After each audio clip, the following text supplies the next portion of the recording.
This morning's parable may be one of the strangest parables in our Bible.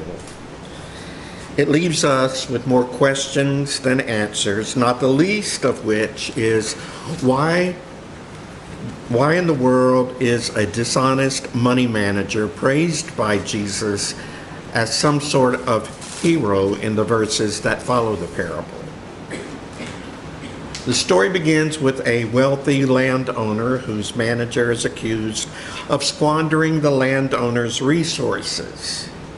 We don't know if the charges are true or simply slander. Either way, the landowner decides to fire him, knowing that if he doesn't do something quickly, he will soon end up on the streets. The manager decides to switch sides. He comes up with a plan to make friends with folks so they will welcome him into their homes. Before his dismissal becomes final, the manager goes out and tells those who owe debts to his master to rewrite their contract in the process, cutting one person's bill of oil in half and another person's bill of wheat by 20%. And here's the twist. When the landowner gets word of what the manager has done, he commends the manager. It's not, "You scoundrel, I will cast you into outer darkness where there is weeping and gnashing of teeth," like we see in some of Matthew's stories.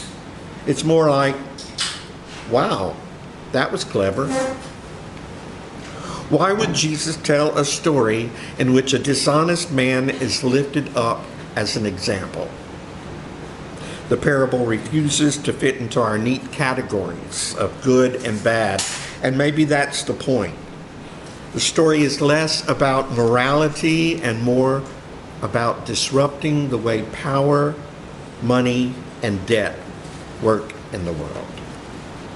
To understand what's taking place in the parable, we need to remember the world in which Jesus lived.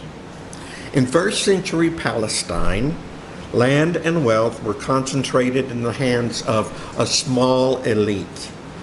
Sharecroppers farmed the land but owed large portions of their crops back to the rich landowners.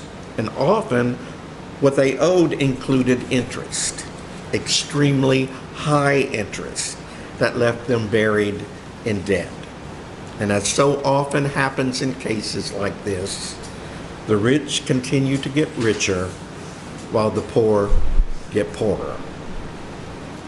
So what we're given is a manager who, after realizing how little he was valued for his service to his boss, decides to change his loyalty from the side of the rich landowner and his ill-gotten wealth to the side of the poor.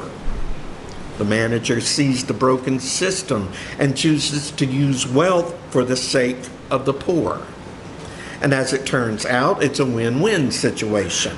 The manager ingratiates himself to people who may give him a roof over his head when he's fired, and those people experience some debt relief in the process. There's even speculation among Bible scholars that the manager may have actually been trimming off only the master's inflated interest or his own commission. In other words, he's lifting an unjust burden from people who could hardly afford it in the first place. And that changes the story entirely, doesn't it? What sounds like dishonesty may actually be an act of justice. The manager has switched sides from working from a predatory system that oppresses the masses to doing what he can to ease the burden of the oppressed people. And the parable's not just about ancient history. It becomes a word for us today because we too are living in a world where people are crushed under debts that seem impossible to pay. Medical bills, student loans, predatory lending, housing insecurity. These are just modern versions of the same kind of crushing system that existed in first century Palestine. And the gospel asks, how are we working to lift the overwhelming burdens of others? At its heart, this story is about forgiveness, especially financial forgiveness, a cutting loose of what is owed. Forgiveness is a major theme in Jesus' ministry. He wasn't speaking metaphorically when he taught his disciples to pray, "Forgive us our debts as we forgive our debtors." And in his inaugural sermon, when he proclaimed release to the captives and the liberation of those who were oppressed, he was announcing the year of Jubilee, when debts would be forgiven and the land restored. He lived out forgiveness in his relationships and with his healing miracles. Jesus was all about forgiveness of debt, and this parable is too. Fortunately, there are churches today with the means to offer the same sort of forgiveness of debt that the manager in the parable provided. Not long ago, there was a story about a group of churches who partnered with a nonprofit to buy up medical debt. For pennies on the dollar, they purchased millions of dollars of debt, and then they forgave it.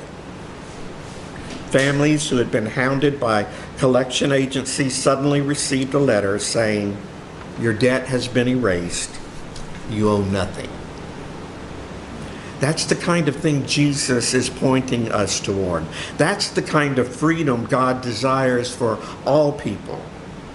The parable isn't about a clever manager trying to save his skin as much as it's about the gospel itself. The freedom that comes when the ledger no longer controls our lives.